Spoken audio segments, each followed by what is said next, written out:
शिवपुत्र जालंधर की उत्पत्ति या जन्म की कथा भगवान शिव, इंद्रदेव और बृहस्पति से जुड़ी हुई है।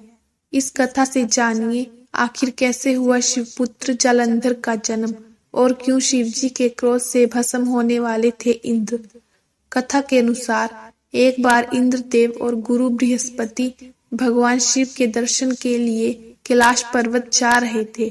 तभी शिवजी ने दोनों की परीक्षा लेनी चाहिए। शिवजी भेष बदलकर अवधूत बन गए। इस रूप में शिवजी बहुत भयावह लग रहे थे। शिवजी इंद्र और बृहस्पति के मार्ग में खड़े हो गए। अवधूत को देखकर इंद्र और बृहस्पति हैरान हुए। इंद्र को देवराज होने पर अत्यंत घमंड था, इसलिए उन्होंने अहंकार और क्रोध में शिवजी से पूछा, तुम कौन? क्या महादेव अभी कैलाश पर्वत पर निवास कर रहे हैं? हमें उनसे मिलने आए हैं। इंद्र की बात सुनकर भी शिवजी चुपचाप खड़े रहे। इस तरह से इंद्र को और अधिक गुस्सा आ गया।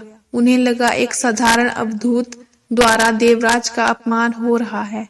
इससे इंद्र बहुत क्रोधित हो गए। उन्होंने अवधूत से कहा कि मेरे बार बार पूछने पर भी तुमने कुछ न कहकर मेरा बहुत अपमान किया है।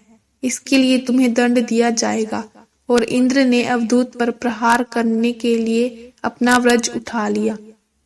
इधर अवधूत के शरीर पर धधकती ज्वाला और चेहरे पर क्रोध देखकर बृहस्पति समझ गए कि ऐसा प्रचंड रूप केवल महादेव का हो सकता है। शिवजी के इस विकराल रूप और क्रोध से इंद्र का विनाश न हो जाए, इसलिए बृहस्पति शिवजी के क्रोध को कम करने से लिए शिव स्तुति गाने लगे।